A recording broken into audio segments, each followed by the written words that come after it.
Semester 2011 ACP Review, Objective 5. Use exponential models to model growth and decay as in population.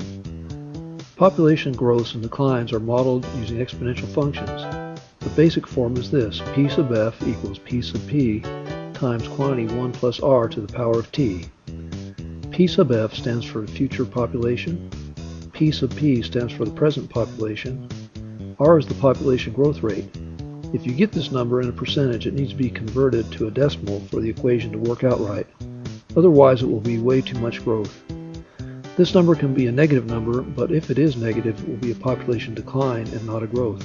And finally, T stands for time, which is often in years, but could be some other unit of time. Problem 1. In the year 2005, the population of Texas was estimated to be about 22.8 million. If the growth rate of that year of 1.7% annually was continued, what is the approximate population in 6 years later in 2011? For this problem, along with the other problems, we will use the growth formula P sub f equals P sub p times quantity 1 plus r to the power of t. We plug in what we know to find out what we don't know. Our present population is 22.8 million. We plug in 1.7% for r. And we plug in 6 for t for 6 years. We plug in the next part of the equation, quantity 1 plus r, which is 1 plus 0.017 inside parentheses. The 1.7% becomes 0.017 in the equation. And finally, we use the last part of the equation to the power of 6 for 6 years. To find our answer, press enter. We get this answer about 25.2 million. And this is where we find 25.2 million. So we circle our correct answer, B. There's another way we can pretty easily do this problem in the graphing calculator. Go to the function editor in the y equals view. We enter the first part of the equation as we did before in y1, y equals 22.8 times quantity 1 plus 0.017. And here's where it's different. Instead of putting to the power of 6, we put to the power of x here. And then we go to the table view by pressing second, then the graph key. And we see that at year 6 the population is about 25.2, as we saw earlier, confirming the correct answer.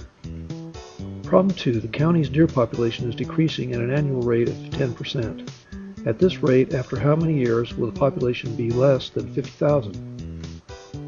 In this problem, we're given a starting and future population, but are missing the amount of years, or t, to make the population less than 50,000.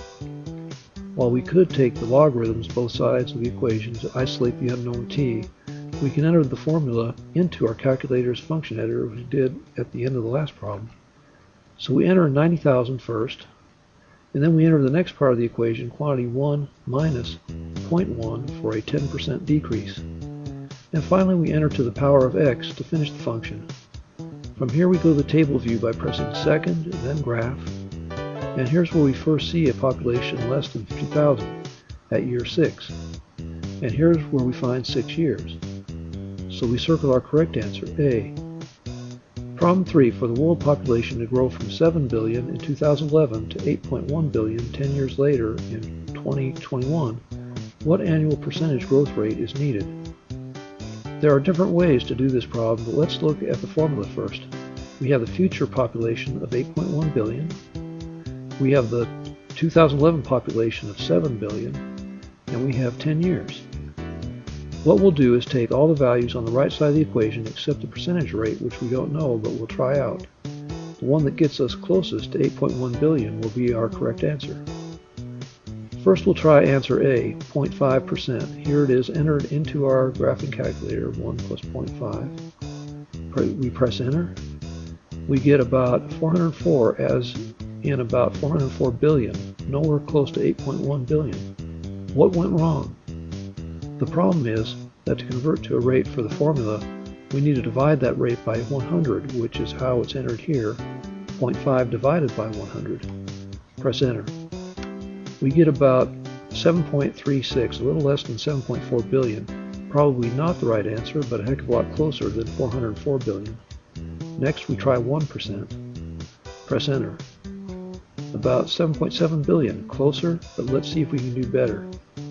Next we try out 1.5% from answer C. Press enter. For this one we get about 8.1 billion. But just to be sure, we try out 2% as well and see that we get about 8.5 billion. Not real bad, but we choose answer C at 1.5% because it gets us clearly closest to the target population of 8.1 billion. One more thing, I wrote a program on the calculator made primarily to calculate growth of money, but it can also be used to calculate growth or decline of population.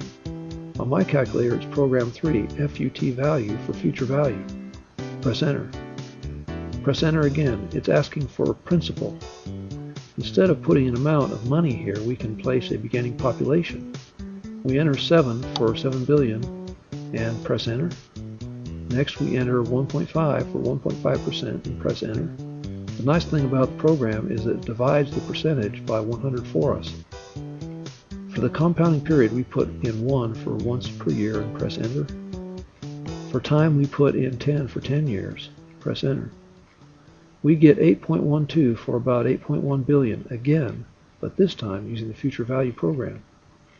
This has been Math Model 2nd Semester 2011 ACP Review, Objective 5. Use exponential models to model growth and decay as in population. Thanks for